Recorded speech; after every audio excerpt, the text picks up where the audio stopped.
topic po natin ngayon, mga kapatid, is paaralan ang pangalawang tahanan. Pero, bakit ako nahihirapan? Ayun. Sino gumawa niyan? Si Stephen, di ba? Yung dalawa po, ma'am. Sa may dalawa. Silang dalawa. Bakit naman ganyan ang concept niyo? Bakit yan ang naisipan yung i-topic ngayon? Ma'am. Sige. Ano po kasi, ma'am, hindi Lakas naman, mo yung boses. hindi po kasi galing lang sa akin is, may mga kaibigan din po kasi ako talaga na kahit anong galing nila sa time management is parang sumasapaw yung, syempre yung duty sa bahay, then kung may trabaho din po sila, may part-time, sumasapaw din po yun. Kaya kahit gaano, Huwag kang kakabahan, Stephen. Di, ma'am, Huwag kang kahit- kakabahan, Stephen. Di ma'am, nakakalimutan ko lang kasi yung sinabi ko. Okay, bale, go. kahit gaano kagaling nila sa time management is parang sumasapo po yung deadline sa trabaho then yun nga sa pamilya. Kaya kahit gaano katagal yung deadline sa school, sa ACADS is parang para sa kanila is konti. Okay. Okay. Sa'yo naman, bakit mo naman naisipan Ako to? po kasi, Lapit ka sa mic. personally, ako po madami po akong responsibilities.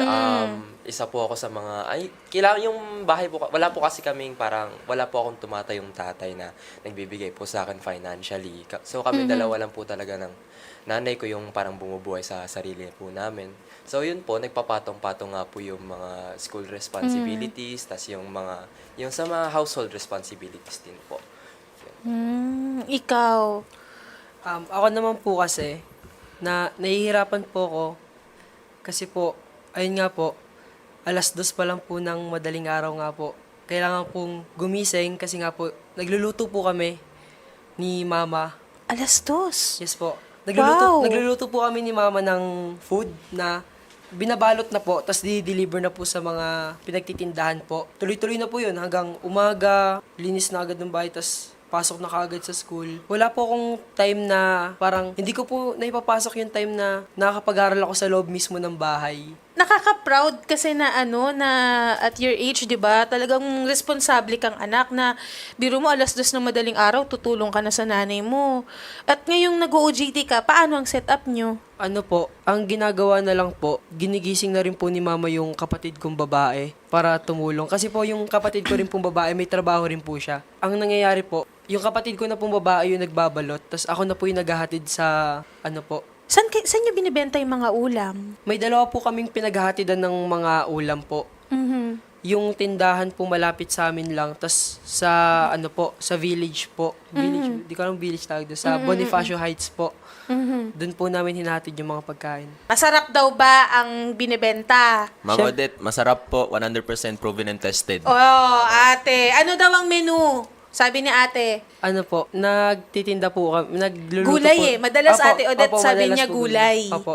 Ano po, langka, sitaw kalabasa, adobong kangkong. Naku ba? Lahat yan gusto Pakbet. ni ate Odette.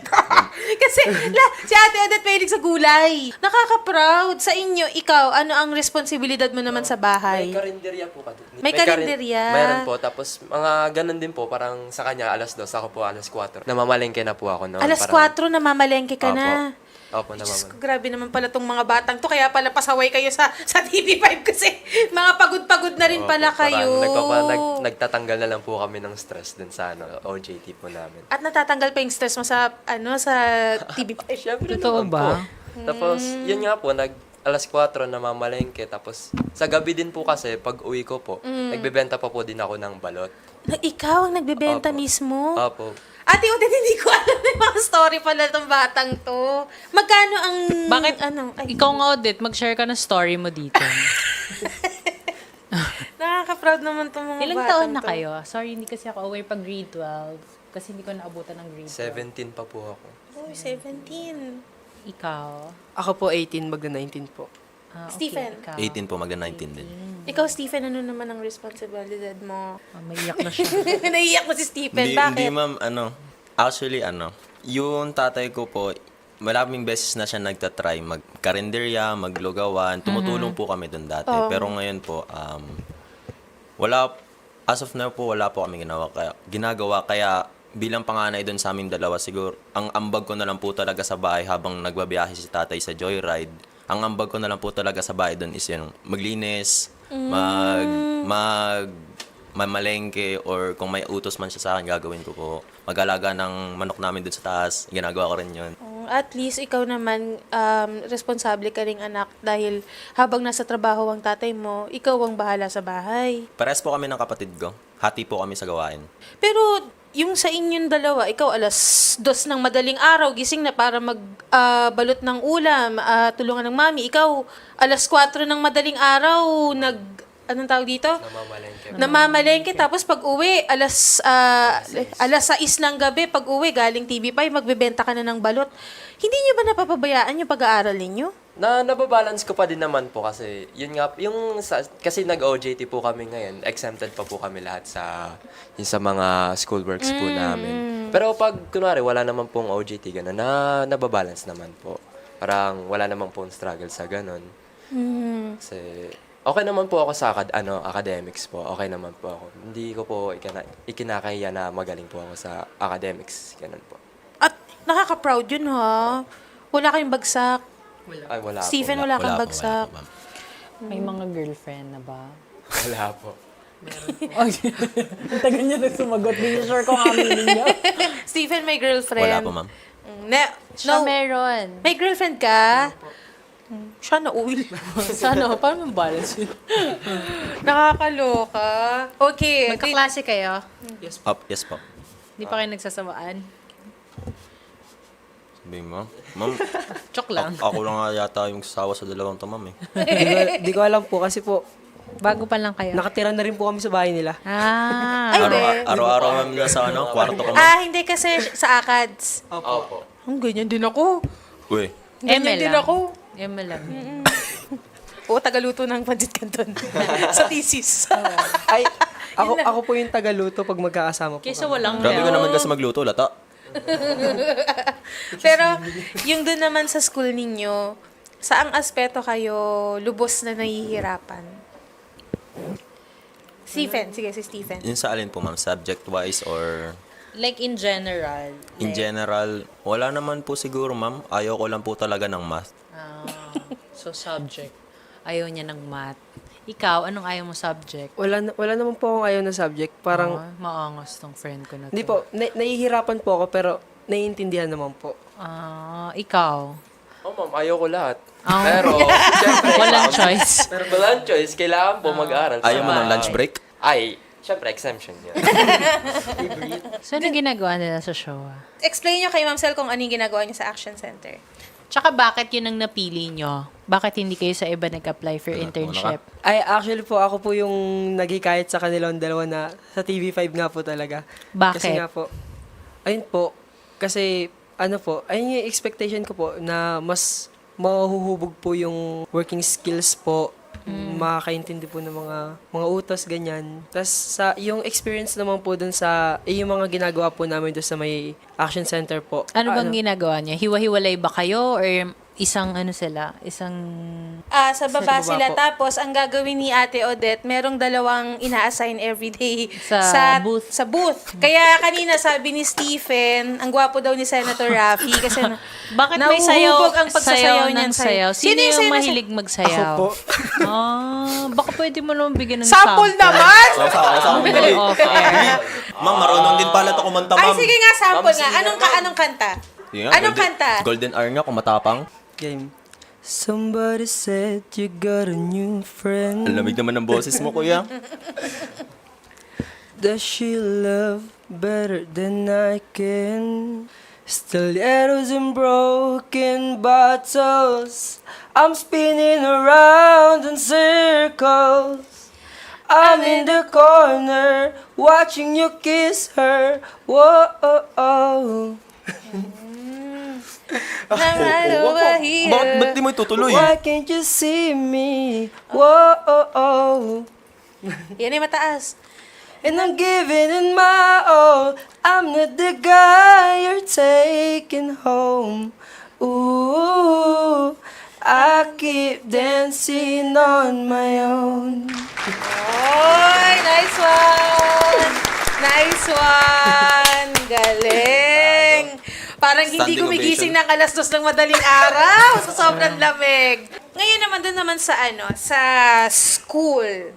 Pagdating naman sa when it comes sa emotionally, pag nandun kayo sa school, kamusta yung, let's say, mental health ninyo sa school?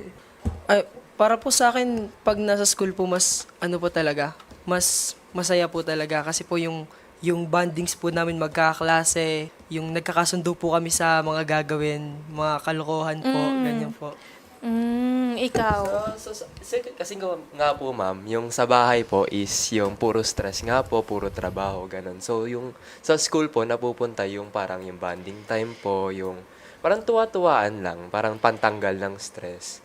Tapos yung minsan po ma'am, pag nagle-lesson din po, parang minsan, yung mga teacher naman din po namin, parang hinahaluan po ng saya, ng tuwa-tuwa, ng jokes-jokes po. Para hindi naman po masyadong boring. Yan po. Oo.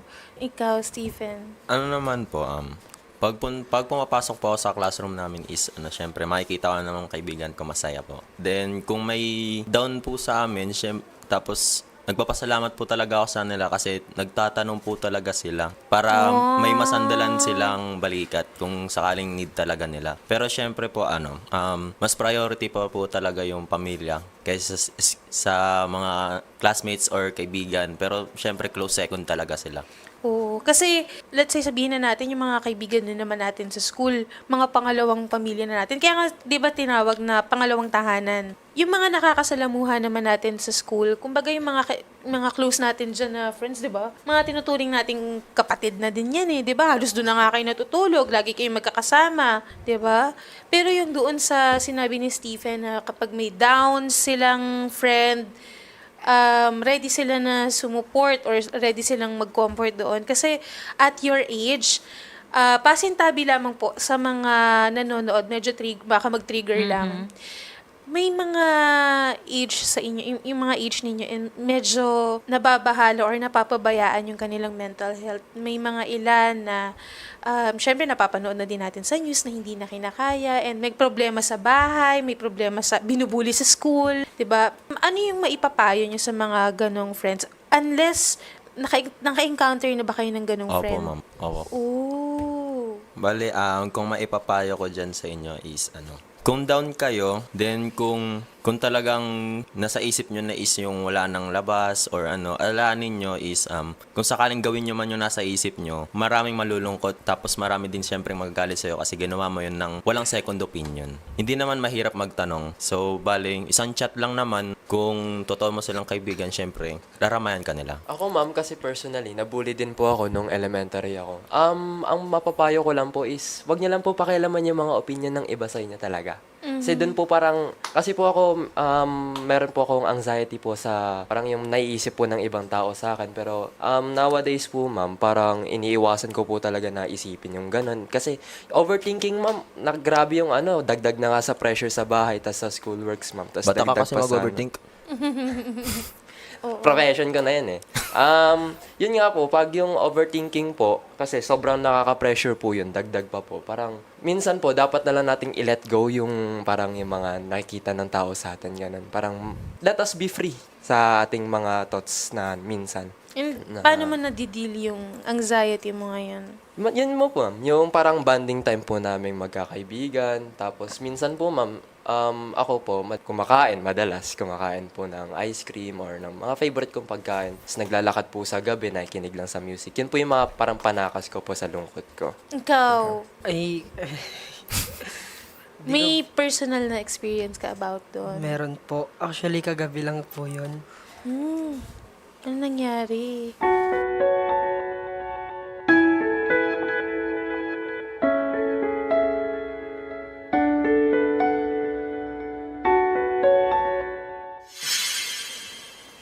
Pero hindi na siya maiyak.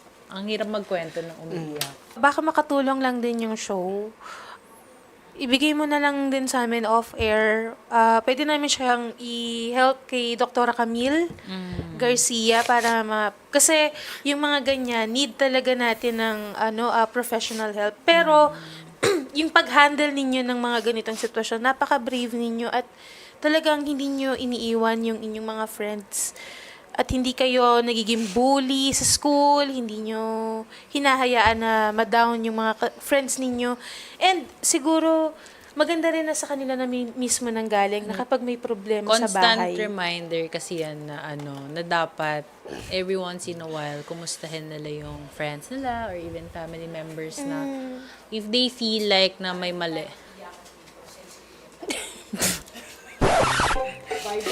Hello ko muna sa netizens. Hello ka naman! Ang lapad ng likod mo sa camera, mama.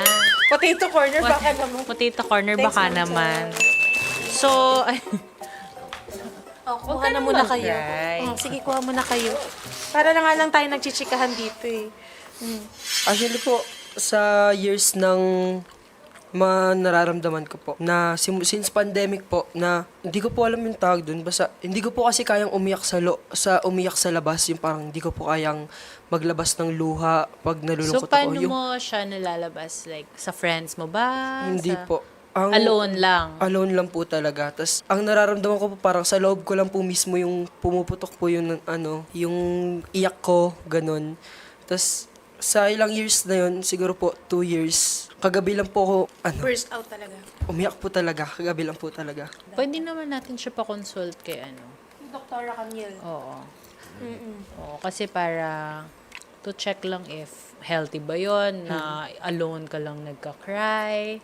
Para at least professional help, baka isuggest niya na once in a while, try mong umiyak like with a friend, para lang, di ba? They keep you sane na wala kang maisip na iba, walang mag-trigger sa'yo kasi syempre, pag wala kang kasama, syempre walang mag-aano sa'yo na, uy, mali na yung ginagawa mo, or, di ba? Huwag ka na mag-cry. Gusto mo ba ng tissue namin? Tissue namin na pang CR to eh. pang CR. Pero hindi namin ginagamit sa CR yan. Dito lang yan. Dito lang yan. Kasi pagpunas lang namin ng mga ano yan, kung ano-ano dito. Pero alam nyo, nakaka-proud kayo. Yun sa trabaho ninyo, sa responsibilidad ninyo sa bahay, nakaka-proud kayo ha. Kamusta naman yung mga magulang nyo? Sa ngayon?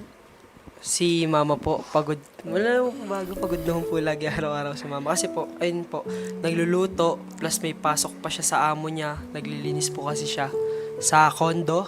May amo po siya doon nililinisan. Yung Teka. dad mo, Okay naman po si Papa.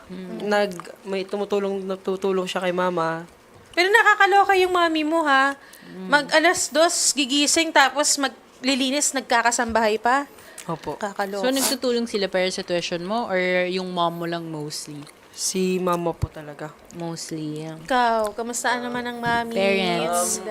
Okay naman po siya, ma'am. Lagi ko siyang nakakasama. Minsan nakakausap ko din po siya.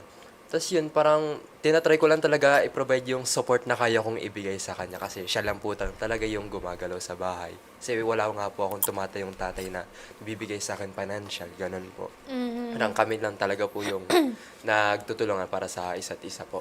Single parent yun sa Hindi po, inyo. broken family po kami. Pero So yung dad mo, hindi mo na nakilala or nakilala mo pa Kilala naman? po man, pero hindi po ako sa kanya, hindi po ako close. Hindi naman po sa hindi close, parang hindi lang po ako pabor. Pero hindi kayo nag-usap or nag-usap naman? Nag-uusap po kami. Ah, Pero mama's boy po kasi ako eh. I understand. Ikaw, Stephen, Ano how's po, your ma'am? parents? Si tatay po yung nagbabiyahe. So, siya po yung nagsusupport sa aming tatlo ng kapatid ko. Tapos ako, sa aming tatlo po sa bahay financially. Then si nanay po is OFW po sa Malta. LM pa po yata ako, umalis na siya. So, LM2 hanggang ngayon siguro 2 beses lang po siya nakauwi. Kasi dapat pangatlo po, kaso lang nagka-COVID. Kailan mo siya last nakita? Ano ma'am, grade 8 po yata or grade 7. So, 5 years na. Nasa Malta po siya, doon po siya nag-care Naintindihan mo naman. Naintindihan ko naman po. Sinabi naman po niya sa akin na need niya gawin yun kasi nga wala For nang your future. Tapos inaalagaan din po pala niya si tita kasi meron po siya. Ito Ay, na sabihin ko yung ba? nakakaiyak na part. Magme-message kayo sa parents nyo. Unahin mo na Or Stephen sa sa single mami. parent Sa mo. mami mo siguro na nasa sa ibang bansa. sa aking mood Raquels na nasa Malta, Marlene Candichoy Lanzar. Nay, ingat ka palagi tapos alagaan mo sarili mo, wag mo kakalimutan palagi na alagaan mo yung sarili mo kahit nag-aalaga ka ng ibang tao. Then sa tita ko rin po, Sa ninang ko po na si Myra Wingko na nasa Malta din po, nakasama din ni nanay. Nang magpagaling ka po please kasi gusto ka pa namin makasama. Kasi may stage 4 cancer kasi. Okay. Pagaling ka ng Okay. Sabi ko Ay, sa'yo, sa daddy. useful man yung tissue na yan. Si daddy mo ay nabiyahe ng Daddy naman. Joyride. Joyride po. So, kay tatay, kay... Sabihin ko ba June or Anastasio? Anastasio, June, Maghari. Maghari, Junior. Sama ko na Junior. Pag magbebehay ka tayo, mag-ingat ka palagi. Love you po. Salamat po sa inyong dalawa ni nanay. Sa lahat ng ginagawa niyo sa aming dalawa ni Pia. Yung dalawa para nagre-ready, no? Kaya nga, sabi niya, Pinipigilan nila. hindi ka ako pwedeng umiyak. Sige, sinong susunod? Eve Accelerateran, Mama. Thank you kasi hanggang ano po. Ay, Bigay mo na yung tissue, Ayan, ipasa ito mo yun na ang yung tono. corona. thank you ma kasi kahit lagi kang pagod na ang dami mong ginagawang trabaho May cheese pa. kasi napapakita mo pa rin sa amin na yung pag-aalaga mo, yung pagmamahal mo po na kasi one time nagising na lang ako. Hindi pa kasi ako ano po, mama's boy po ako pero parang nahihiya po ako nahihiya ako magpakita ng ano kay mama, ng lambing po. Ay, same. Nagising na lang ako na niyakap ako ni mama, kinikis niya ako, tas one time nag-aas ako sa kanya ng bagong tsinelas nga po. Tas pag-uwi niya po galing sa pamamalengke po, kasi gabi na po kasi sila namamalengke. Pag-uwi ko po, tulog na po ako nun, tas naramdaman ko po sinusukat niya sa akin yung tsinelas. Para sure lang, para maibalik. Opo. Sinusukat niya sa akin yung tsinelas, tas sobrang thankful ko kay mama. Tas, Kasama pa daw kasi sa warranty yun. tas kay papa naman po, okay ka sa akin pa, okay ka. Eh po. Sa amin din dito, okay ka? Mahal kita papa, pero minsan parang Hindi ka okay. Di na minsan kasi Minsan di ka parang okay. ano na, parang napagbubuntongan ako ng galit kahit ayun nga pagod na. Tapos napagbubuntongan, minsan napapagbintangan pa, ganyan. Kasi nga po may mga pas na kasalanan pa ako. Parang lagi niyang Nababalik. iniisip na nababalik nga po na gagawin ko pa rin kahit hindi ko naman na ginagawa. Ayun po. Basta hindi ka lang sinasaktan. Apo. Mag-iingat po kayo palagi, lalo na sa pagbiyahe nyo ng gabi. Namamalengke pa po kayo. Mag-iingat po kayo palagi, mahal na mahal ko kayo. Belated Happy Mother's Day, ma. Hindi ko po nasabi, pero Dito Happy na lang Mother's sa Day po. 26 Opo. million viewers. Love na love ko po Corona. kayo. Oh, sige na. Ma. I-roll mo na yung tissue para ready Di, na. ma'am. Ma, Gwendolyn nervous po. Ma, kahit madalas tayo naglalambingan, ma. Hindi ko kayang sabihin na nahihiya po kasi talaga ako, pero ngayon po sasabihin, mahal na mahal po kita, ma. Simula bata po po. Hindi po talaga kita iiwanan, ma. I-tissue mo yan. I-tissue mo na yan. Mabenta yung tissue na yan eh. Sabi ko sa inyo, kahit pang CR yan, huwag niyong minamalit yan. May emergency tissue pala po kayo dito eh. Ma, na-appreciate ko lahat ng ginagawa mo para sa akin kasi ikaw lang po talaga yung tumabi sa akin sa buong buhay ko. Si Papa, okay naman po siya pero parang okay parehas din. lang din po kami. Pero, Minsan hindi rin okay. pero ma, ikaw lang talaga yung dumikit sa akin simula nung una. Ikaw lang talaga yung nagsakripisyo ng lahat sa akin simula nung una pa lang na minsan mag-isa lang ako nung nag-OFW ka din, ma. Parang ikaw lang yung nakakausap ko sa telepono. Wala akong kaibigan nun. Ikaw lang talaga yung parang gusto kita ipagmakambibig sa buong mundo, ma. Pero minsan nahihiya lang po kasi talaga ako. Pero ma, mahal na mahal kita, ma. Belated Mother's Day po, tapos yun lang po. Love you, ma. Miss you. Umiiyak na yung mga kasama niyo dito sa likod, oh. And, Gian, David, Stephen, maraming salamat. gusto ko na lang na magbigay kayo ng mensahe sa mga kapwa nyo estudyante naman na nagsistruggle sa bahay, gayon din sa mga personal nilang buhay at the same time ACADS. Yung mga nagsistruggle ngayon, yung tingin yung makaka-relate, ano ang maipapayo nyo sa kanila? Guys, sa mga estudyante na nakikinig sa akin na may tulad ng mga sitwasyon namin, kumakayod din para mabuhay, kumain, ganun. Huwag lang kayong sumuko. Lagi niyong tignan yung future niyo, yung gusto niyo marating. Wag kayong susuko ever. Yun lang. Sa mga classmate ko, mga kamag-aral ko, lahat ng bagay merong solusyon. Kung ano man yung naiisip nyo na parang isang solusyon na feeling nyo magiging okay yung lahat, mali yun. Huwag nyo kakalimutan na mag-pray. Huwag nyo kakalimutan mag-pray. Lalo na yun, mahalaga yun. Tapos, huwag kayong sumuko. Kaya nating lahat to. Lahat tayo makakapagtapos. Lahat tayo akit ng stage. Sa lahat ng mga kakapwa namin estudyante, ate, kuya, huwag kayong matatakot na magtanong or maglabas ng sa part nyo na nahihirapan kayo. Then, kung may kaibigan kayo na masasandalan, chat nyo. Alam kong hindi madaling mag-open up, pero mas madaling mag-open up kaysa sa nagawin nyo yung nasa isip nyo kasi maraming tao ang mas malulungkot. Then, sa mga estudyante na gumagawa ng ACADS, huwag nyo kalimutan yung deadline nyo, magpasa kayo. Ayun, nakakatuwa itong mga batang to. Kaya, Hindi ko in-expect na ganun pala yung mga story ng bata. Alam nyo, kayo, malayo pa naman ang mararating ninyo. Kung meron man kayong pinagdadaanan, mabuti at nandiyan kayo para sa isa't isa.